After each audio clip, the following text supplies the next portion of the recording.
Metal dungeon. Let's go. Like, we have a lot of farming to do. We are on area 5 and we need to hang on. Resolution, there we go. We are on area 5 and I need to do like a dive to farm. I think I can do just one farming dive and then go for the boss on the second one. And whatever buff items I get on the first one, I'm gonna keep them and stack them up with the buffs on the second one and take that to the boss. Flash Tower Defense retrospective. My favorite one was one called... I think it was called Desktop Tower Defense. I remember it being like these very small squares, and I remember having this strategy where I would do like a spiral from both sides, so it took like full... like every path had to go through all of them, and then through all of them again. Like clockwise and then counterclockwise. It was very entertaining. Good days of playing amazing games for free online. Was the one that blew the genre open. Yeah, maybe. I don't know. By the time I got to that, I was already used to playing like the tower defense games on Warcraft 3 custom games. Which is when I first got used to the genre. Which was kind of unique because you had like cooperative tower defense games.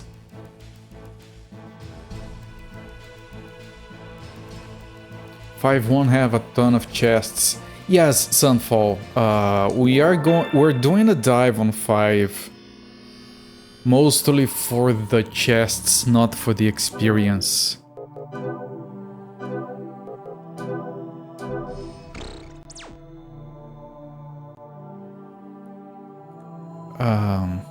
But yeah, the experience too, but mostly for the items because we can get those unit upgrades. Like, I don't know if we're gonna find equipment upgrades. I mean, there are a few guys that are still using old. I haven't found any helmets lately. But mostly for the like attribute upgrades. And of course, if we're gonna get probably one good level up out of this. We'll see, maybe 1 or 2 dives before we try the boss. Let's see how it goes. Let's get started. I can't talk while doing this because it's going to be a while for us in here. More niche because you had to have Warcraft 3. Sure. Sure, that's perfectly reasonable. I had a very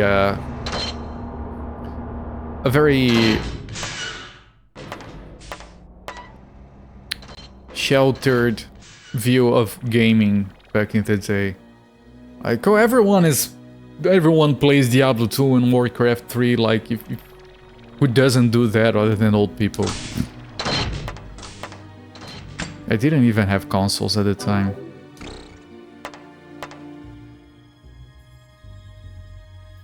Work at school in a web browser. Sure. The thing is, at school, I wasn't playing desktop tower. I wasn't playing Flash games at school. I was playing Warcraft 3 and Diablo 2 at school. Which, of course, I shouldn't. Okay, one of those already died. Which is very good, of course. These guys are like the worst in terms of doing damage. More health than Ryu Shinaka. No, you don't. Do you? Oh wait, I think you might. Yeah, because I think because you actually... Because technically it's easier for Yoshinaka to level up physical attribute than for you, because it costs 3 points for them and 4 or 5 for Sunfall.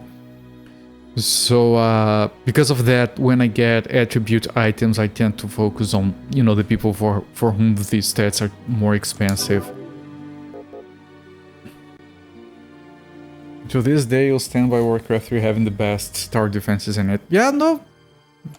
That's very easy to agree with.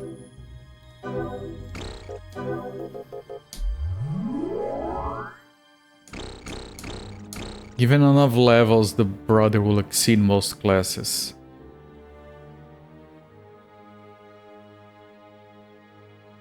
Right. Yeah, we'll see. I was suggested, Yoshinaka suggested I re-rolled the brother. I'm sticking with it. Mistake or not, we want to experience everything. But I might end up re-rolling him into a different class. Depending. We'll see.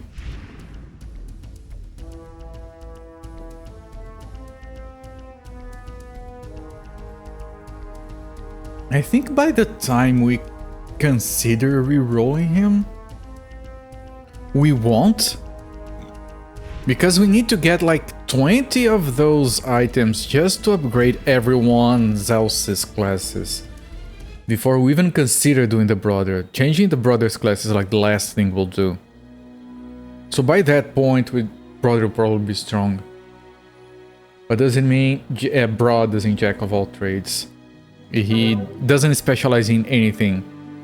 He can use any weapon, and all of his stats cost 3 points to upgrade. So he's... And because of that, he's also the lowest level, like he's level 23. He might have more defense than Sunfall. He does. Which is why he's still on the front lines.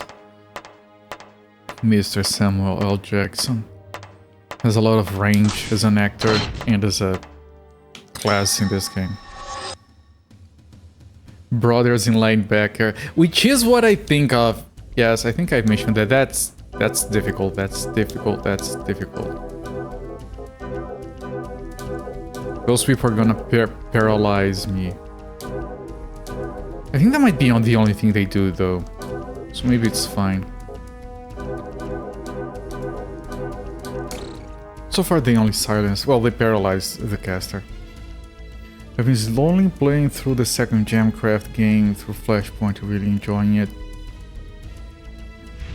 What game was I playing that was like... You know what game I played for very little and was very fucking enjoyable, and I want to dedicate some time back to it. Has anyone here played Sanctum? It's a first-person tower defense game. It is in this kind of the same vein as Orcs Must Die, which is more popular than it. But I don't know, in many ways I like it more.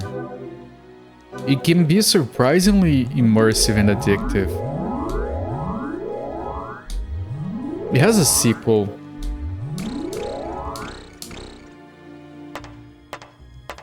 I want to replay that game, like I played like 2 levels because it was during this Steam sale a long time ago where they had challenges. Here we go, pal.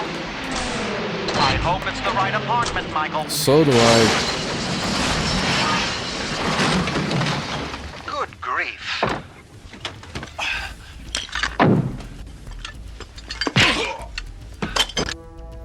Beve, thank you. Sad dig boa noite. Yeah, I forgot about the text-to-speech. Yeah, salve, Beve. Thank you so much for the sub, my friend. 17 months. You have been my longest sub. 17-month streak as well. Never missed a month. I really appreciate all that support, my friend. Please continue to enjoy the emotes and the ad-free viewing. Glad to have you here. You have played Sanctum.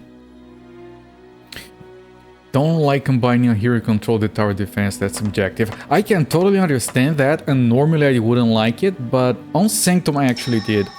And the only reason I played that game is because Steam had this sale many years ago, where they had achievements that were selected in certain games, and if you did the achievements, you would get points, and you could trade points for games. I actually got a delisted. I think I got 2 delisted Telltale games from that. The Law and Order one and Poker at the Inventory, I think, is also delisted. And Sanctum had 1 or 2 achievements in it, so I played it for the achievement, so it was like 2 levels. That was a very fun time because you had a reason to go, okay, I'm gonna play this free-to-play bullshit just to get the achievements, and you would spend like 1 hour playing something that you wouldn't give the time of day normally and get something tangible for it, other games. It was a fun event.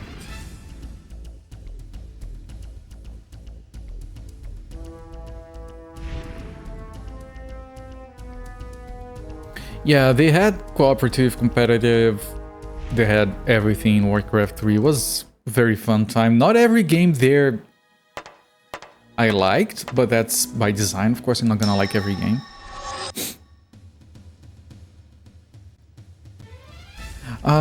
I also like defense grid, as far as like quote-unquote simple tower defense goes. There is this one, I think it is a reverse tower defense called Anomaly Earth or something, which was also very amusing. Oh look, a best viewers bot. Yippee, goodbye. Oh, did it make it crash? No, it didn't. It almost crashed my game. Those are fun as well. Orcs Must Die is weird. I should enjoy it. And I'm not saying I didn't. But I think that it gets too annoying too quick. And it gets to a level where instead of being fun, it becomes annoying. I don't know. It's very amusing for a couple of levels. And then there are those Dungeon Defender games.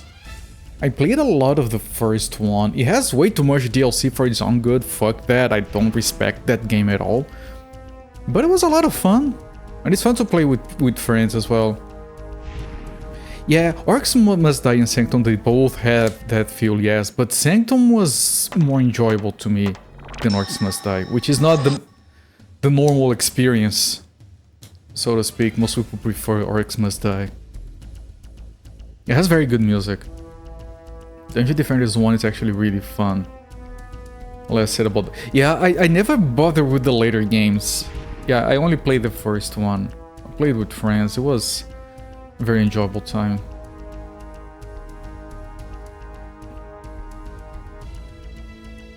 Necromancer with monsters trying to escape a jail. Sounds like a interesting concept.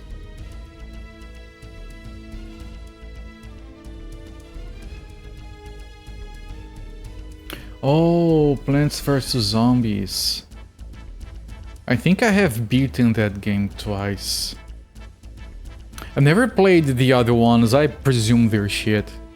I'm probably mistaken, but I only played the first one. Back when the zany thing to do was to add a quirky song with lyrics at the end of your game. You guys remember that?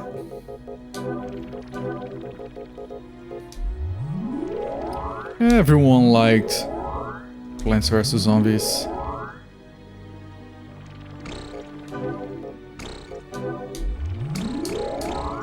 Dungeon Warfare. Hello, the greetings, Zofair.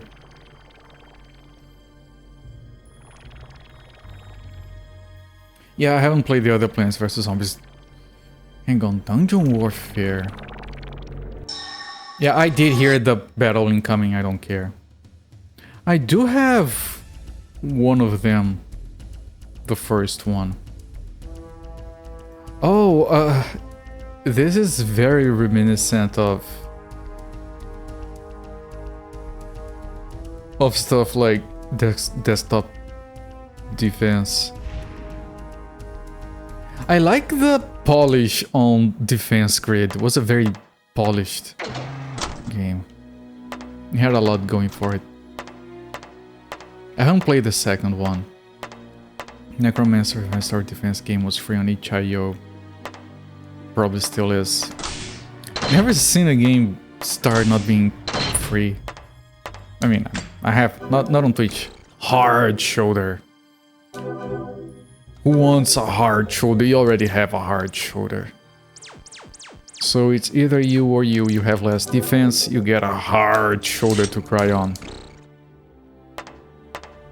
This Team and DS Plants vs Zombies both play significantly different enough. They were both great fun. Oh, I haven't played the DS one. I played the Steam one before it was on Steam. Anyone remember visiting the PopCap Games website? PopCap Games was just phenomenal stuff, one after the other.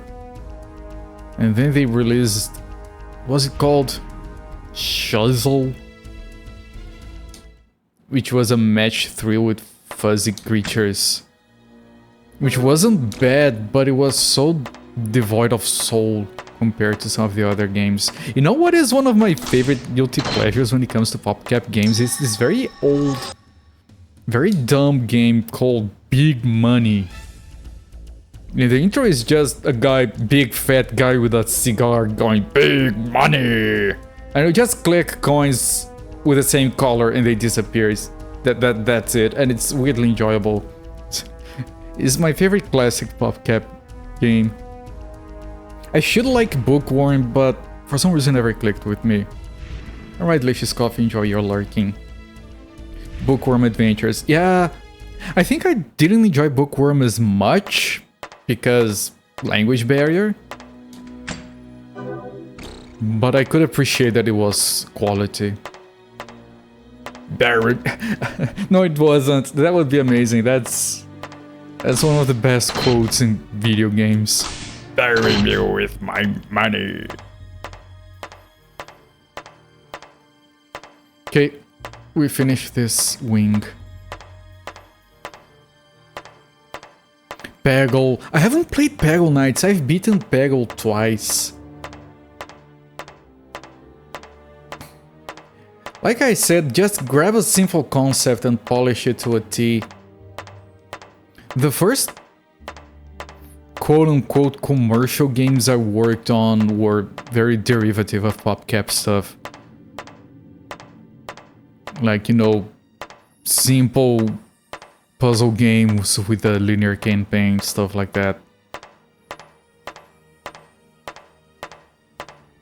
Suffer like G did. What is that from? I'm so sorry. Zuma. Ah, Zuma, yes. My mom, I got Zuma 1 and 2 installed on her laptop. Those are her favorite games. Like, I never expected something to take her attention away from Free Cell and other card games. Zuma did. That's how amazing that game is. And it's not a slow game, it's not a puzzle game you can take your time with, and she still plays it very well. House of the Dead 2, you know it more from Typing of the Dead. I haven't played those games. I know I should, I've seen plenty of them. I played a little bit of the Wii House of the Dead, which is a light gun game with a Wiimote. It's very good, I might play that on stream someday.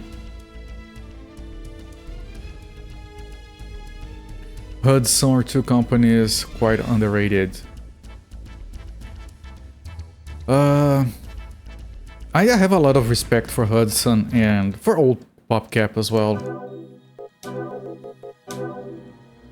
Like, they were good at that one thing, PopCap games, and they did it well. That's like all you expect. Like, I don't want a company that makes every kind of game.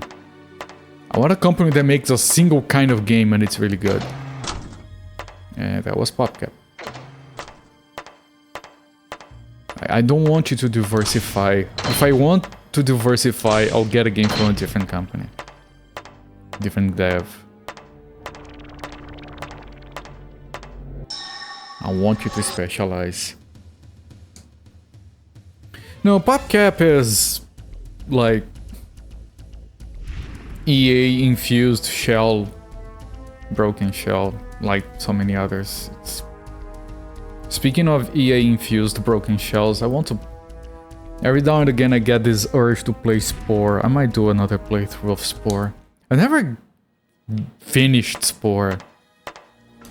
Like most people, as soon as I get to the space stage, I get bored.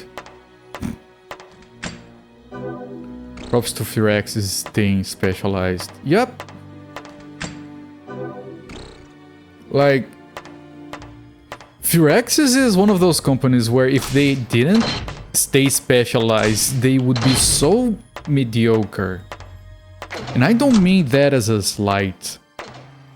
I mean that it's one of those companies that on an alternate reality where they try to go into different genres and make like free-to-play bullshit, they were like the bottom of the barrel and just closed up shop. Don't mind, I think the devs are making what they want. We have the passion to be great. Yeah. I'm talking about like modern game dev. There's with big companies. Like I'm not talking about people who want to work on video games. We're talking about stuff like EA and Furex is not people with a soul.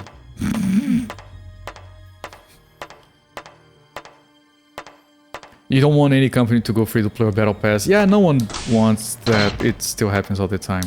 But you see my point. Like when I say diversify, they're not diversifying as in I'm trying this other genre that is somewhat related to what we specialize in. No, I'm going multiplayer battle royale. 2 years too late. NFTs. We're talking about the opposite. Yeah, no, yeah. Sure.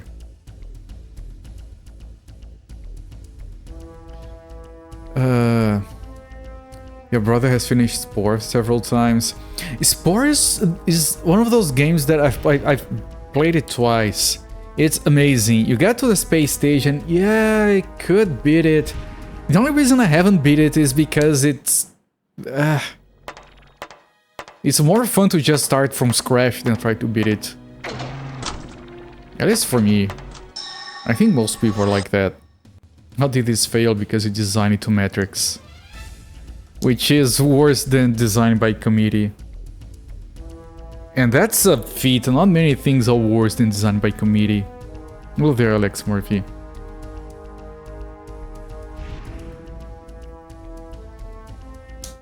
Play Spore once, Collector's Edition, each agency increasingly. Is this it? I mean, it was enjoyable, but it peaks on the second age. And yeah, I have the Collector's Edition, I talked about that. It's one of the 4 games I have a special edition of. Only because I found it for cheap back then. Hello there, Happy Cakes. Welcome in, my friend.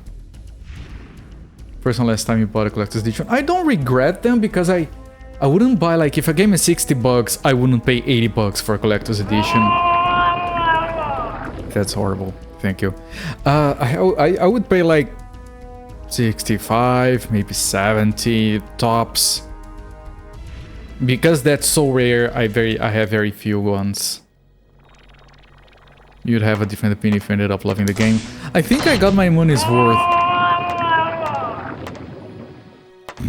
I think I got my money's worth out of that game. Iron Shield. But here's the thing, and this is very important for context. I had zero hype going in. Like, because I didn't follow game news at all, because most of it was in English anyway. I went in expecting nothing, and I had fun. That's the biggest problem with that game, just the... With any game, like, hype is shit. There was a period in my life where I was like, okay, I'm gonna start following game news and like get some magazines on my RSS feed and start following with that. Pretty soon I realized that they only talked about games that didn't exist. You know what I mean? They only talk about the best, most amazing stuff that it has not been released yet. I don't care, I can't play it. Can you remind me when it gets released? They don't. As soon as it gets released, it's old news. They only talk about the upcoming stuff. That's when I realized that games journalism is pointless. You were all about RTS. I spent a lot of time on RTSs. A lot. I think the last one I played seriously, quote-unquote seriously, was StarCraft 2, though that was a long time ago. I even played multiplayer of those games, which is kind of what ruined RTS in general. It peaked on the first stage, which is a Flash game. You had overflowing hype going in. That's a problem. And it's one of the main reasons I never look up anything about games before playing them. Like, it doesn't matter. You're always going to be disappointed. The game could be good. You're still gonna be disappointed. Nothing can match the hype. Our brains do funny things. Which is why they try to weaponize that into making more money. You know what, if Phyrex's game was much better than it should have been, Civilization Revolution. Everyone loves that game, yes. I played the DS version of it. It was okay-ish. I should give the other versions a try. Is that on Steam nowadays? It isn't, right? Still not available. It's still not available on PC, I don't think. Could be mistaken. And this one plays faster than normal. It's so weird. You don't look forward to game. Yeah, I avoid doing that. 80% or 80% of all the best RTSs were instead of 15%. So, when you follow the hype, when the game is shit despite the hype. No game can live up to its hype. We all know Half-Life 3 is not going to please anyone if it ever gets released. I'm gonna say this. I don't want Half-Life 3 to be released. It's going to be horrible. Everyone is going to expect something different than what it is. Each one of us expects a different thing from Half-Life 3. No one is gonna get satisfied. Like, personally, I want Half-Life 2 again with different levels and better graphics. And the game's not gonna be that. It's still console locked. Yeah, well, I have a PS3 that is modded. I don't remember how to get games into my modded PS3, but I could use that. How do I get games into my modded PS3? I don't remember. That's the problem with having modded consoles. You forget how to use them.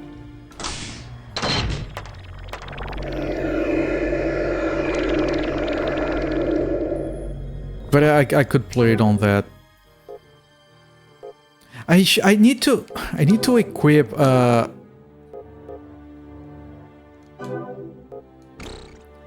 I think I have a poison healing spell. I need to equip it.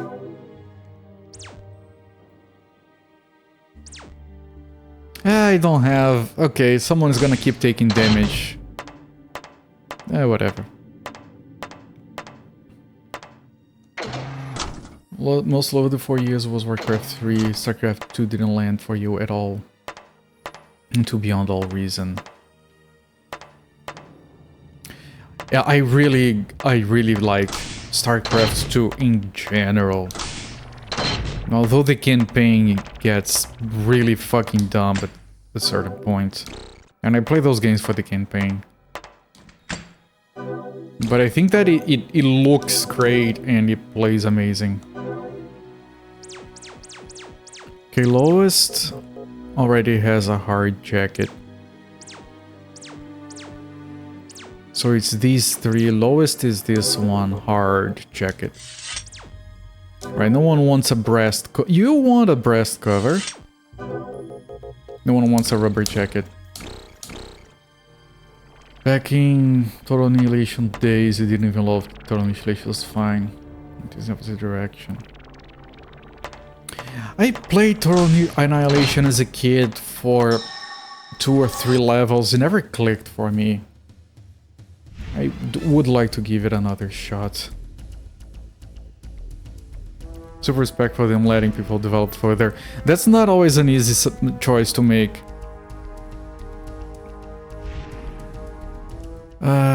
For sometimes even like legal reasons and financial reasons, it can be very complicated. And I only say that because I worked on a game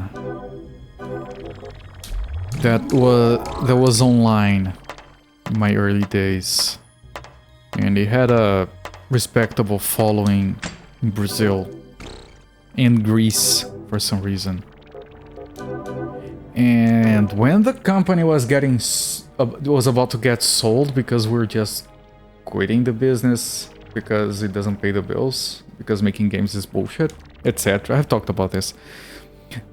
The idea of surrendering the source code to that was floated.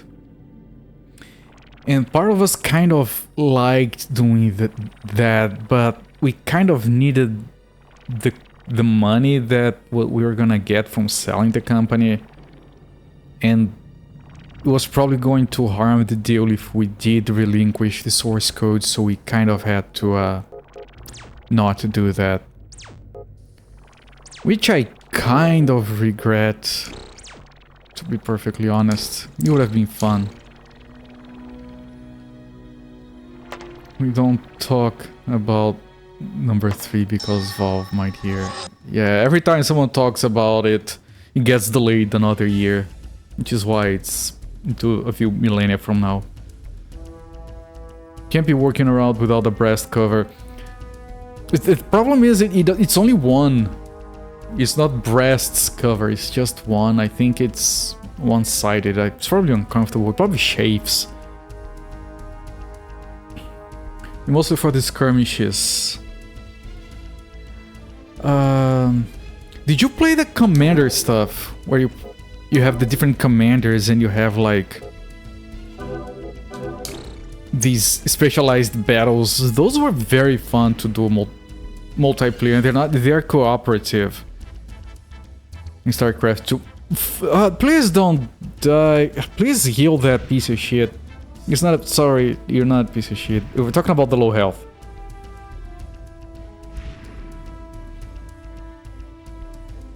Sheesh. They didn't free up TA for people to use. They let the Spring engine be open source. Yeah. I think you have mentioned that about Beyond All Reason, the campaign. But you know, it's a free game, so I wouldn't expect much different. Please get healed, thank you.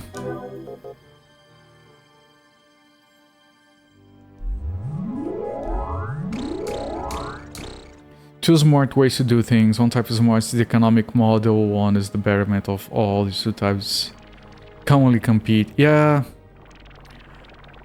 We were in difficult financial situations, everyone who was involved at the time, so unfortunately it was a choice that had a very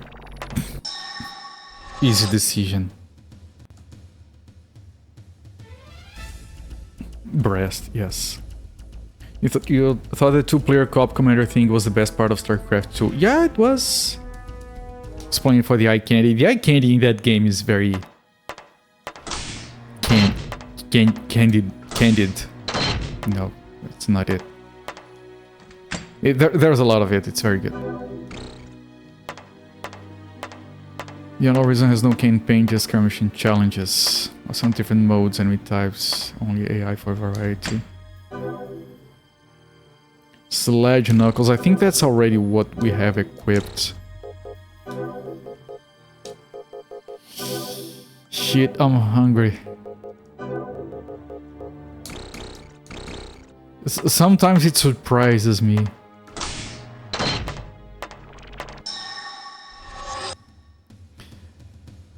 My wife is easing into a diet. She's not fully there, and I fully support that because you need to be on the right mindset. You can't force this shit. And today she was really hankering for a pizza, and I check, I browse, I find this really good deal for like $6. Half pepperoni and cheese, half 4 cheeses, and chocolate-filled border for dessert. And it arrived in like 20 minutes. And it smelled really good. And I had tuna with carrots.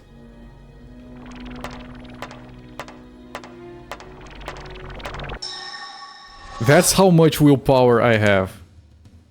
Sometimes.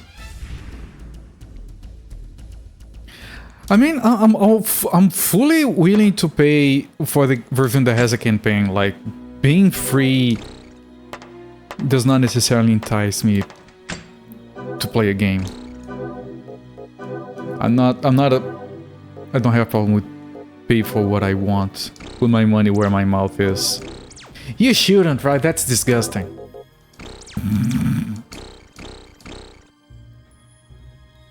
How did the tuna smell? It was good because I did this dish I heard about, which is tuna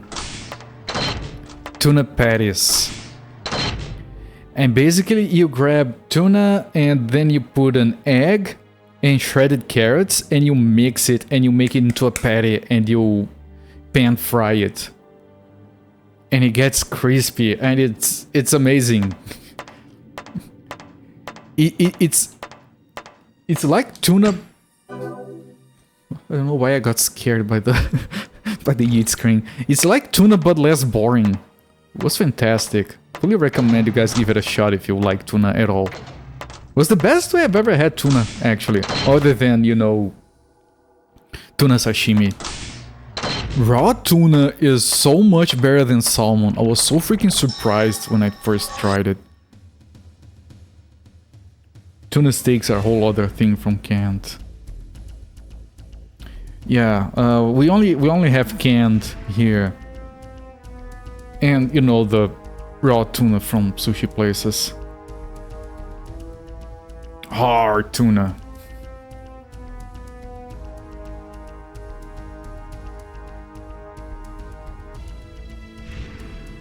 I like tuna more than sardines. Used to be very expensive a couple decades ago. I remember that as a kid, we would usually have like 1 or 2 cans of tuna in the pantry for like special occasions or something. Or we're gonna get visits, we're gonna make a tuna salad with mayo or something fancy. And then sometimes I would like sneak in, open the can, grab a fork and go to town. Hoping no one would catch me. I was a hellion. Just eating tuna like it was cheap. That's how much of a misbehaving kid I was. I would eat tuna in hiding. So rebellious.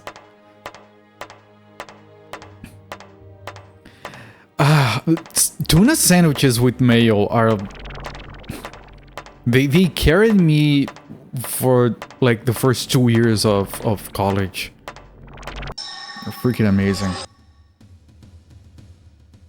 I did start to get a bit sick of it after 2 years. Mackerel and tomato sauce. They have these cans of sardine in here with spicy tomato sauce as like the thing they're inside. And they're fucking spicy. We make that with pasta. Pasta with spicy tomato sauce and sardines. They marinated in it. It's... I'm hungry, chat. I should stop.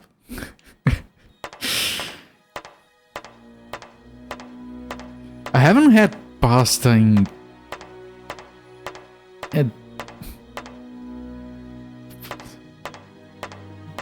9 months.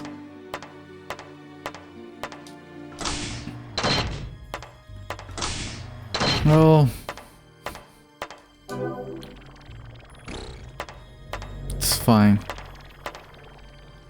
It's definitely worth it.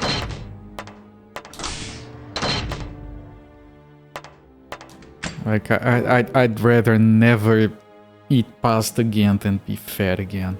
That's an easy choice to make. Rubber boots? Isn't that like incredibly dumb to drop right now? It's an upgrade for you. Okay, Zolfir, congratulations. You had even worse. I thought rubber boots was like old news. Apparently I was wrong. Am I on a carb-free diet? Not carb-free, but I'm cutting as much carbs as I can, so like... Pasta, like as much as I like pasta, it's a thing that is very easy for me to go without. Like I suffer more withdrawals from bread and cookies than pasta. So now if something is easy to go without, there you go, that's pasta. It is as few carbs as possible. It's mostly just proteins and fibers for me, and very little of it. Yeah, I'm surrendering a lot. It's worth it. I failed my diet for the last month or so. My weight has been kind of stable, which is fine. It's better than getting it back. But this week I'm redoubling my efforts, and I already lost another pound, so that's good. It's not a race, it's a marathon. Another hard jacket. Hard jacket. Hard jacket. Does anyone... Okay, it's just you doesn't have a hard jacket. You don't want a breast cover. No one wants to cover their breasts. Saltiness you can take from the sardines. Really? I never found sardines to be salty. There is one kind of fish, I don't know what it's called in English. In my language it's called bacalhau, which is traditionally very, very stupidly salty. I have trouble enjoying that. I think that's the only fish that I have a problem with.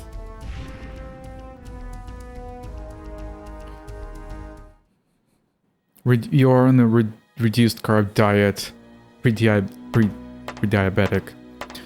Yeah, no, it's good. It's very good that you're doing that, because being pre-diabetic is fine. It's a warning shot. You fix that and you're fine.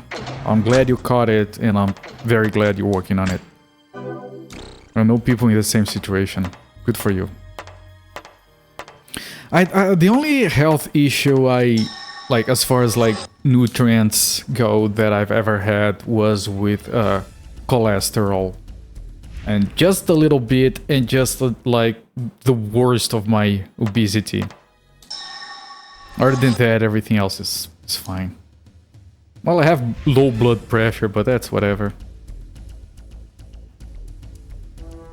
We tried anchovy pizza. Couldn't finish, it was so salty.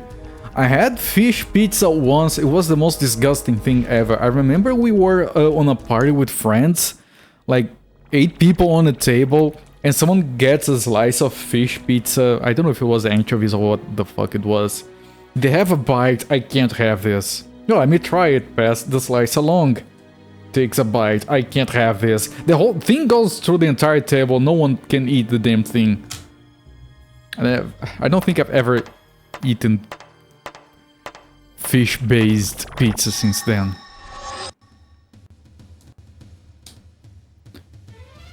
Salted herring snack in a can.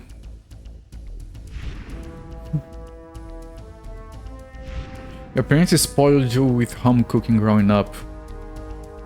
Going out to eat once every 2 weeks. Yeah, I've always had access to very good food. I still do. It only makes it harder, and I have people in my life that really like to make food and to watch me eat it. So it's not easy to be like, "Eh, no, thank you. You can't be eating just that." Yeah, I can. I didn't eat anything. I did.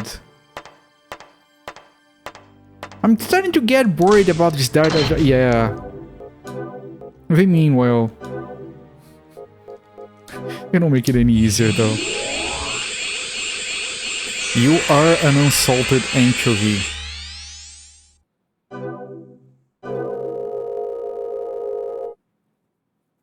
You smell like one. The amount of salt was making you feel ill. Yeah, that's bad. Very rarely, like my range for salt is very wide. Like, you can put very little, you can put a lot. I'm usually okay with it. I try not to put too much because it's supposedly bad for you, but then I have low blood pressure, so it kind of only harms me. Crab rangoon pizza, the bugs of the fish world, one of the best.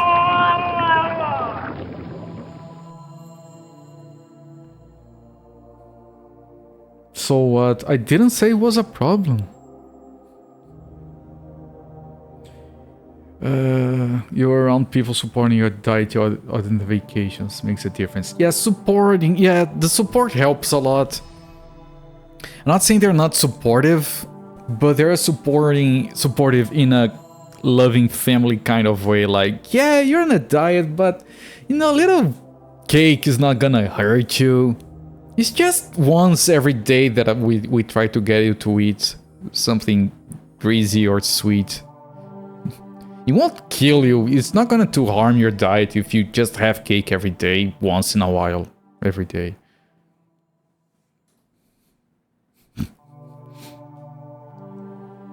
And I'm only mildly exaggerating. Okay,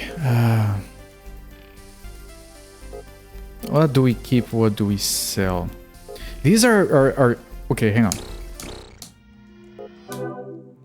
I'm going to store these items away. Nope. Order kind. Order kind, I want it like this. Then I want to keep the spells.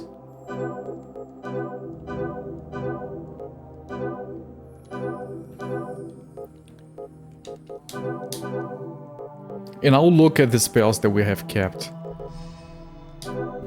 Keep this as well. Did we get... No, we didn't. Okay. Your parents and childhood friends were less supportive. Yeah, because they're used to seeing you fat and they're like... You look so weird though. I met this guy today that hadn't seen me in several months, and he was like, wait. Asking my mother, is this your son? The one that lives here? Yeah, he is. Really? No, that... What? He was very confused for a moment. And then he congratulated me. Random question. Am I using... I've used... I strongly prefer using traditional US QWERTY keyboards. I know how to use a BNT2 keyboard. I've used it a lot, but I have avoided those for the last 2 decades or so. Just because it makes things harder, and over the last year, following suggestions from chat, actually, I've actually, because I use a QWERTY keyboard, but I still use dead keys to type in accents. It made programming harder because, you know, you want to type double quotes, you have to type double quotes and space. And then people suggested I used, what is it called, chat? The thing where you press a combination and Alt, which is a thing on Linux, but then there are applications for it on Windows. Composite something. And then, so yeah, full keyboard, American keyboard layout, and right Alt key for, not IME, it's a different name.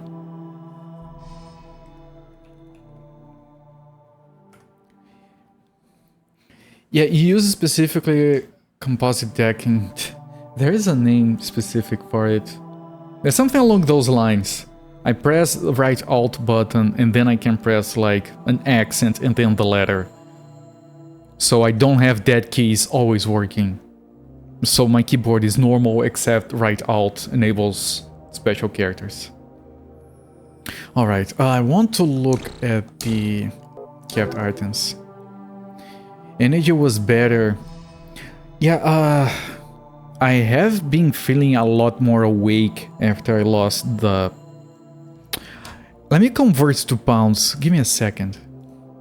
I always have to do that. So I was like this, I am like this, and if I multiply by this, I have lost 77 pounds so far.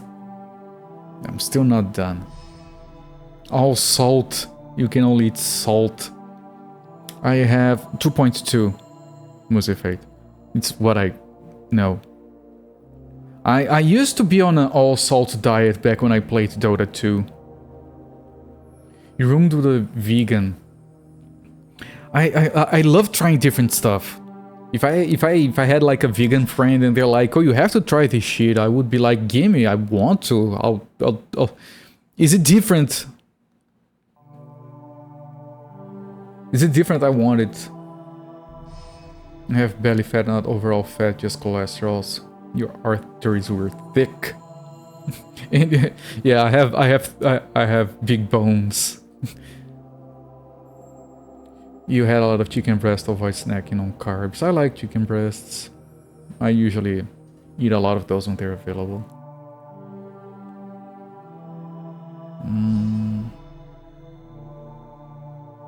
No water, only salt. Alright, so I want to keep at most 2. I only need 1 for the caster, and the defensive ones I might want to have 2. So I'm gonna grab a bunch of spells to sell. Like this is defensive, we can keep 2. So we bring 1 to sell. This is defensive, so we can keep it. Defensive, defensive. Special we keep 1. Special we only keep 1. Special 1.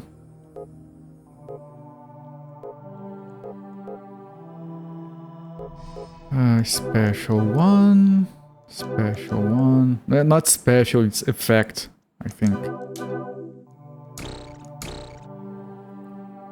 Can have salt water to swim in like a little fish. There is a very popular old 70s Brazilian song that reminds me of, which is supposed to be a love song and people don't bat an eye at it, but the lyrics are absurd. They go something like, "How I wish I was a fish so I could dive into your aquarium and make bubbles of love." Something like that. And the entire song is themed after being a fish and swimming inside a woman's aquarium. It's... And people listen to it and they're not even fazed by it because like it's such an old song that people just don't realize the lyrics are jacked.